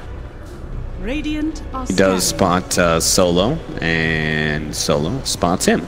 Managed to get a successful scan on him. Leads him back. But hey, that's a bounty hunter. He just chases around. Ooh, with a double damage. Okay, they've used that shield now. Yeah, we've talked. They got to be real careful with it on the way back. He loves that level 2 in the Shadow Walk. Look at the courier going the long way around over to the Ancients. Actually going to bottom lane. I think about it. He's delivering the Soul Ring to the Sand King. Oh, everyone just relaxing now. Only 1 kill in 5 minutes. In terms of how this game's going to go, when do we start seeing some movement? I guess Sumail, maybe someone we're going to look to. I guess, you know what? It's just going to be Fear, let's be honest. You know, he's got a very, very clear, defined role with this hero in this team. And every time he cracks 6 with that helm. Oh, bottom lane, Arteezy's already taken so much damage. Burrow Strike into the Chen creeps, almost enough to be able to finish off Arteezy. And with the extra slow coming out for the Caustic Finale, Pasha is able to run him down underneath. It's been mostly safe in these off-lane setups from the side of EG, but not this time. The VP Chen, always worrisome. This is going to start snowballing too. Pasha can get his level 6, but it looks like he may be caught here. Only to be able to come in. Pasha tries to keep himself hidden underneath the creep wave, hoping to be able to take left rocket barrage damage. Has the magic wand, gets a Burrow Strike a little bit distance away. Arteezy, they need the bit on him. They have the movement speed to be able to pop in the rocket barrage. Not quite enough, but the right click comes out from crit. Barely gets it, but get it they do. Fear. He's running into Solo here with a Penitent, and now no one as well. The Witch Doctor, they just sandwich Fear. Doesn't have the mana for the ultimate, and I'm not sure if, even if he did pop it, if he would have lived that Maledict on him already. Oh, these are some great rotations. All Misery can do is watch. Oh no, Misery. He's having such a hard time finding courier pickoffs. He couldn't get a single one, and now he ends up dying to the dust. Ooh, MC's in serious trouble. Does have an upganger. He's got to outplay Sumail here a little bit. Doesn't get off the doppelganger before the orb. Couldn't quite predict that one fast enough, so.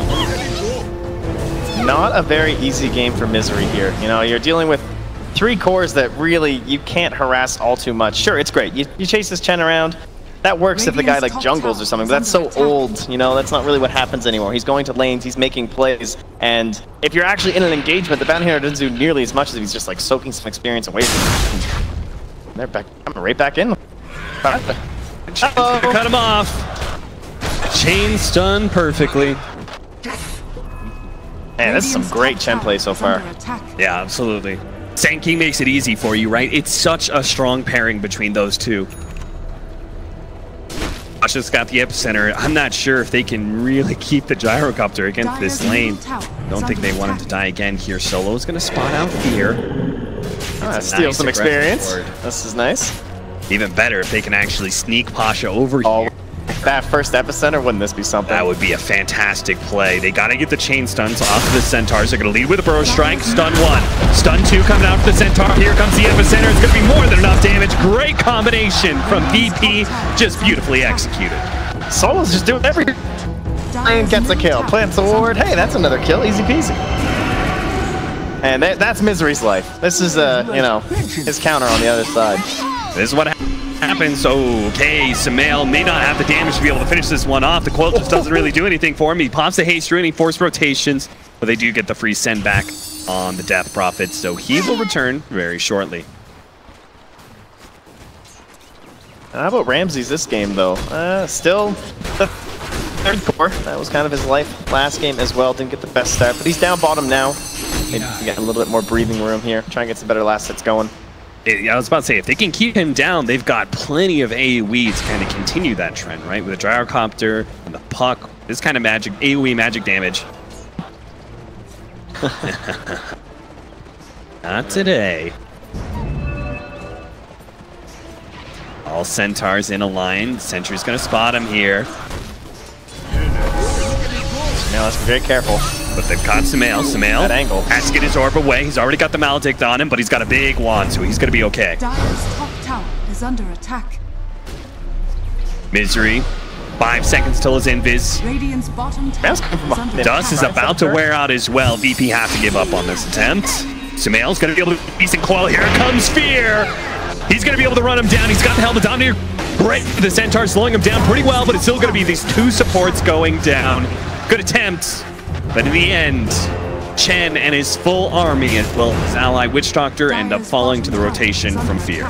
And you think about the way that Sumail played that gank, like, and how he just escaped over to that western part of the map instead of just going into the trees or something like that. No counterplay if he makes that, you know? He just takes the safer route. It's a bit riskier, I'd say, to go to that western part, but instead, he's able to keep following behind and then create that setup play for Fear. Easy for that first rotation with the ultimate and the Helm of the Dominator, and now he can start pushing his way into that Necronomicon. How are you feeling about this Death Prophet just kind of being left alone? I'm beginning to get a little apprehension about this. That no one's just farming away. It's a tough hero to beat. If you lit it, start getting ahead, he starts taking objectives, starts snowballing. Do you think EG need to address that problem, or you think they're focusing on being able to shut down the Phantom Lancer is a better approach to this game? Definitely seems like Ramses is the key again. I mean, last game, no one had the same thing, right? Yeah. It was on the Queen of Pain. I would say arguably even worse to give a bigger edge to, because you think they're just going to apply all this pressure, start killing your heroes and everything. DP much more structure focused, and they do have a lot of burst damage to try and push their way right through her. However, she's backed up by a Chen. She's backed up by a very firm Sand King as well, so game so far does indeed look very good for no one. And if they can actually build that objective play into, like, not just tier 1s, but also Roche, that will be fantastic. Try and take that away from EG. That Hellbear is the most popular girl at the ball right now. Chen picks it up. Helmet Dominator. Snag it away from Misery. This courier just came back to life. Hello. Yeah. Oh, that's a rich courier. That is so much. Oh, no wonder it was flying so slow. Very.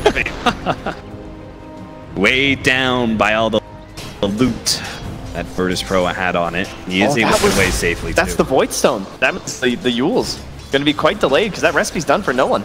Ooh, maybe that opens up an opportunity for EG to actually get a kill on him. Doppelganger being used by Ramsey. Or a puck. I mean, that Yules is pretty damn important in these engagements that the Lycan's going to be about to try and force again.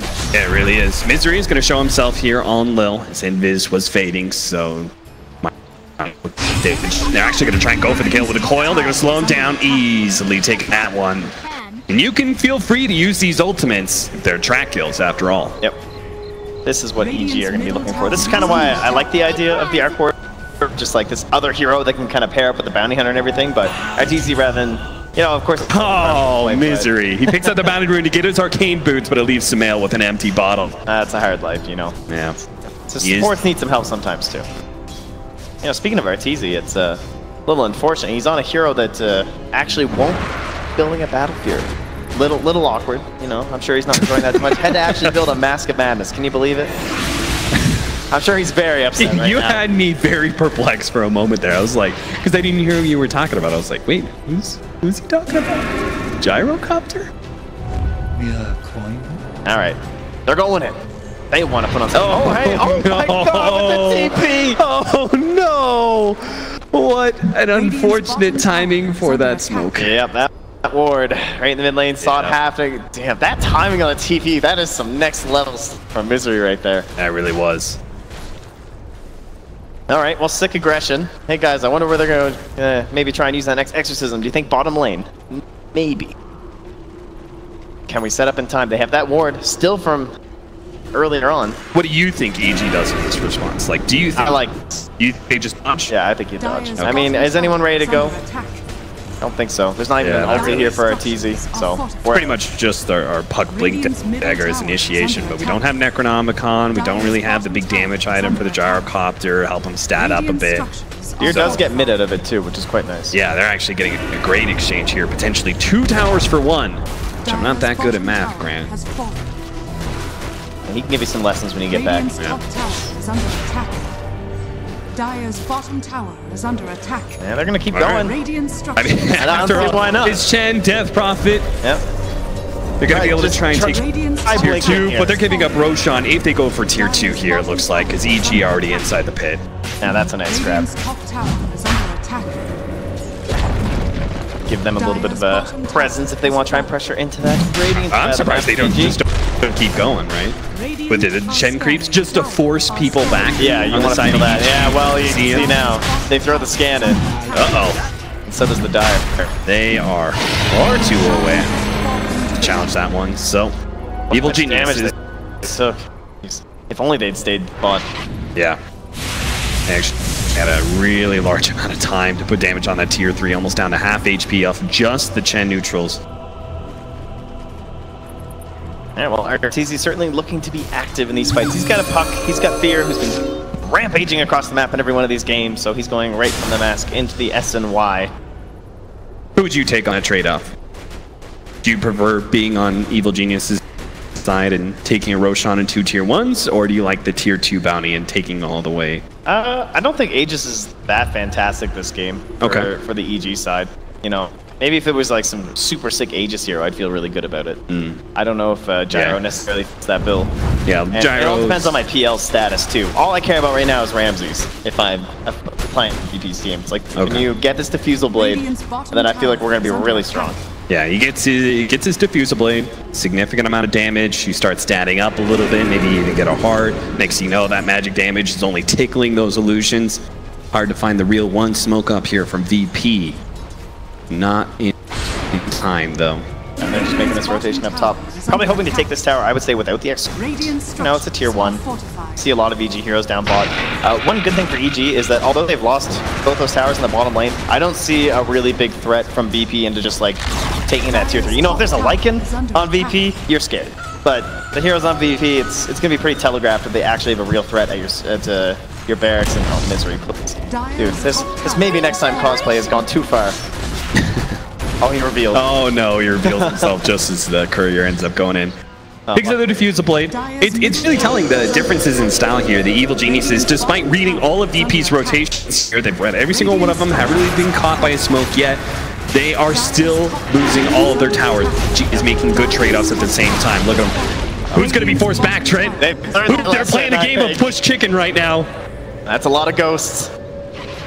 Chen creeps. The question is, how many heroes do you have to leave bottom? It might just be one. Misery is going to scout out some of these heroes, see if he can stop some TPs. Yule Scepter goes down there, actually trying to go for the send back here. Fear at the same time is going for that tier 3. They come in from behind. Arteezy is going to try and get the kill on the Lil here, while no one's still getting some damage on the tier 3, but now Exorcisms ran out, gets sent back by the Chen, which is a good play, so they've only lost Witch Doctor, and it looks like they're solo as well. Those track kills, though. How about the trade-off in damage to the towers, about half HP for the Radiant one, so... With that Diffusal Blade, Ramses did put enough threat that Fear didn't really have a choice. He had to retreat. Barely got the ultimate off even. Man, considering the fact that we also got track kill, at least one of them for those 2 supports, I gotta feel like EG walked away with the winner. Yep, very good. But yeah, it's interesting, as you said, the way that they've like seen everything VP has done. this bounty hunter. Misery has just been on top of them the entire time, always seeing what they are up to. He just walked through tower range. The track off. But keep VP honest, you know? Yeah, just let him know what's up. Check some inventories, you know, look for some dusts. Lil, speaking of which, does have one, so he's being a little careful on his next one. Oh, a smoke pop from Pasha. They're not going to go for it, though. There goes the track. Is he going to blink forward? He's got Force Staff, too. Dude, he really could. Yeah, he really could catch him. There we go. And there it is. EG, are they going to move over and see if they can get to redemption here for Misery? Samael's going to throw out a couple of nukes. Misery does end up going down, but they're trapped in the coil. Now, here comes the rest. This team of Evil Geniuses, even with the buyback coming out from Misery, he wants these track kills. Here comes RTZ, land down the ultimate, completely with Lil does get into the trees. Pop, the rest of them, VP. They're trying to retreat right now with Pasha, getting over the cliff. Well played, but they're still trying to pursue with Samael. They're going to be able to catch up to Solo here. That extra movement speed with a track is going to allow them to be able to pick up that extra kill. So it might have been worth it on the buyback there. Yeah, Pasha actually intentionally used Epicenter to make sure that Crit couldn't steal it so he could escape. Or else he would have gotten the burrow strike and killed them. Nice heads up play. Yeah, so it may cost Misery some of his... It's better for his team, right? They all got it's like transferring some ownership, you know? He's just like, hey, if I've done enough already this game as support, let me just buy back to get you guys some more. So he's just taking PPD to the next level. Is that what you're saying? It's basically like when you build to buy sentries and sell them. Basically what he just did. All right. 7,000 gold lead for Evil Geniuses right now. But it is a bounty hunter lineup after all. You expected a little bit of a lead. They've got a gyrocopter and Lycan, some heroes that come online early. There's still the threat of Ram. That's why they're trying to deal with them right now. Doppelganger dodged the rocket. Now they can turn and play with that diffuser. See if they can actually get onto RTZ, already down to half HP. Here comes the nuke bomb. No one does have his still, so if he's threatened, he can easily get that one off. So Crit is going to end up dying here. Fear's going to try and get a VP clapped, but no stuns. VP could not stop that one. That's an exorcism used and only a kill on a Rubik gained for VP. Oh man, you want that kill on RTZ so bad. But away he goes. As only 20 into this game. I don't know, it's not very action-packed, of course. We've lost so many buildings. This map is quite empty here. Such an early time. It really does seem like one of those games that push comes to shove. That we're gonna have a real quick break, right? One of these teams just win his team fight, boom, Elena Brack's gone, early to buybacks forced, and then they're on the verge of death. And until then, we just look at Roche. Probably be our next big factor. Pimp, you can take control of that camera. I'll just watch the pit the whole time. That'd be perfect. This should be fine. I don't think anything else is really gonna happen. It's one of those lulls, right? Of course things are gonna happen. A bounty hunter. He's scouting around. He's gonna track some people up. EG won't just lay on their laurels of a 6K lead. No. Pressure. Onward. Rule. Something like that. That is Trend Packs, everybody. Evil Geniuses cheerleader. Yeah, okay, Mjolnir Zeus. Don't make me smite. Evil Geniuses are indeed trying to make plays happen right now. With the bounty hunter scouting out a lot of VP, EG look to challenge. But they still have some big items coming in. The BKB for RTZ is definitely one of the most notable pickups. BKB for Fear is also on the line, and Smail is just going to go all burst damage on us with the dagger. His threat basically just Sand King, really, in this game, unless he, you know, he's got the Yules just in case he gets silenced or something like that. Profit, overall, has a fairly free game. And oh, this time he will get the Burrow Strike as well for crit, so excellent initiation potential. See with that Blink Dagger. Man, it's almost finished up for our Phantom Line. That's kind of the ticking time bomb of this game. And Misery is just being so obnoxious. Solo goes back and just plants another sentry. Trying to find what this guy's up to. They've really struggled to catch this elusive bounty hunter. They've blown a lot of dust and a lot of sentries, failing to get kills on him. He's going to spot Ramses here with a double damage. Don't think anything is going to happen with it, besides him farming a whole lot faster. He's going to try and catch up and grab some of Fear's creeps. Of course, he can't really stop Fear from TPing. Been one of the most relaxed Fear Lycan games. Only 1 kill, 1 assist. Hasn't had to do all that much, honestly. Again, it's that whole vision game, spotting what VP are up to and saying, you know, this is probably very good at killing people. All right, they've had enough of misery. Pasha's picked up the gem. That's like your one. You get that one kill, and now Misery's just gonna be tracking you down. He's gonna be checking. Oh, they're gonna pop the ultimate out of Invis here. Blinking from Crit already with the telekinesis. Burrow Strike follow-up. That is all the disables they need to be able to take out the Death Prophet. And that gank that turns into a buyback. We'll see. VP has already got a good push out in this bottom lane, though, so Evil Geniuses may not feel comfortable going to hot ground. I saw a hopeful ping from Misery at the Roche Pit, but they're going to be very disappointed because this is an extremely long spawn. It's going to be a full other 2 minutes until they grab it. Very fortunate for VP in this scenario. Themselves another chance. Well, they can wipe away those tears with all the dollar bills they got right now with a 10,000 gold lead for Evil Geniuses. They certainly looked like they were struggling a bit when they first made this change, but it kind of feels like they found a real formula going forward now.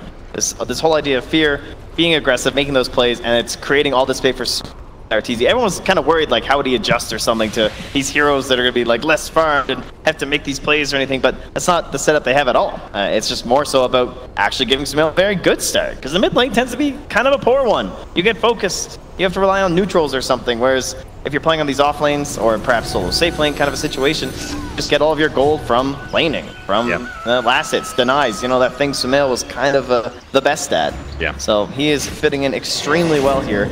And it's just another game where he's at the top of the chart. Do you think there's something that stands out from EG that could be an easy way to deal with this roster and their concept of this kind of like split up in the lanes and giving Sumail that farm? What is VP just not doing here to shut down Evil Geniuses? I tend to think they're a little smarter than I am. That's a fair question. I would say their draft's starting to look very greedy from EG a lot of the time. Okay. You know? It's just like these 3 cores, you know, you got like Lycan, Tinker, and some Abaddon or something. It's like, you know, not a lot of kind of a deal. Yeah. Someone will find a solution. Epicenter, 2-man Burrow Strike out from Pasha, and he gets away from RTZ. Now they're going to try and go for solo instead. Back on him already. He's healing up a lot for the Witch Doctor, but finally will end up going down. Now no one, surrounded by 4 heroes, bursted down. Here comes Fear as well. Making his way, Pasha's got to get out with that gem. They cannot afford to lose that one, nor can they afford to lose Ramses here. He's the big and he's stuck. Fear's got him in his trap. I'm not thinking about Roche Pit if I'm EG right now. No, you are not. 50 seconds on the clock for a Phantom Lancer. Tier 2, plenty of time to take that down. See if he can push for the high ground. Misery is spotted here, but no options for Pasha. No friends nearby to try and make a quick grab. And, well, easy tier 2, and now we'll go. Misery. Sorry, bud. Alright, that gem. 2 kills now. Paying for itself slowly. Just a couple easy installs. Little do we know that's all part of Misery's grand plan. He slowed down VP for an extra 2 seconds, and Sumail slows them a whole lot longer. The sandbag! It snapped the coil and kills the Sand King. Immediately buys back. Solo's almost dead. They're trying to get this extra kill. At the same time, it looks like they've given up on Roche, and they picked up the Aegis. Arteezy's actually managed to pick. And now VP, they're fighting up there. Looks like they're going to be able to take down Crit here. Arteezy turns with a BKB. No, taking so much HP away from that. They pop the cheese. He goes right back up to full. He's caught up playing the dodge game with his extras. He's got to play the distance. He's going to be slowed down. The Bird Strike managed to get on top of him. Easy kill there. Arteezy still going to try and fight this one out, though. He's got the Necronomicon out there. Managed to slow down no one and actually killed the melee Necronomicon as well. He takes even more damage and dominating streak for Arteezy. Oh, Ramsey spends so much time harassing and abusing Sumail. He can't even get him. Eventually, he just gets that phase shift into the blink. I mean, what can you do as a PL? Nothing but continue his chase on the low mana puck, who will slowly leave. So this PL's just like kicked out of the whole fight. That's right. Man, what a interference play though from Sumail. Manages to immediately just get on top of VP, claw them up, manages to basically get 2 kills off of that play and open up Roshan for the rest of EG. It's Dota. His whole game 0-5. And he's doing it again. They are just beating away Track Gold right now, and Misery's loving every bit of it. He may actually have a real item before this game ends. Mech is coming in hot. I would not have thought at the end of the series that I would ever be calling Misery the MVP, honestly. In terms of like the players on the teams playing together, you know, this is the new guy who's coming in, has to do his thing, but I seriously think his Judge and Bounty Hunter have just led the way so easily for EG in both games. He's looked fantastic. Oh, Sumail has to pop the Eul Scepter on Pasha just to make sure he couldn't get a burrow strike through that phase shift. Some very vertical lines here from Misery, drawing to that bottom lane. They've got a ward there, a little bit of vision, the waves coming down, and there be a Bear Rex, an Aegis Gyrocopter.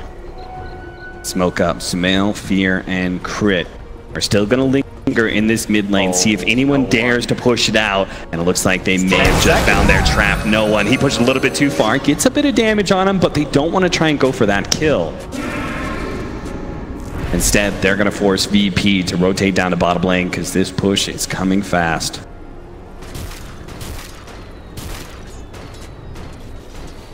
Setup plays from VP. We're basically just looking to Pasha. Is that Envision? Oh, it's not. It's barely outside of the ward. That is unfortunate. Whoa, that's a win from Pasha. And he's going to pay the ultimate price here. Arteezy on the front lines with the BKB, just damaging everyone from VP. Even takes out the Chen. Almost grabs the Death Prophet. They call it. VP's out. Evil Geniuses continue their streak against VP with the 2-0 here at ESL 1 Genting. Absolutely fantastic stuff. The strategies come in.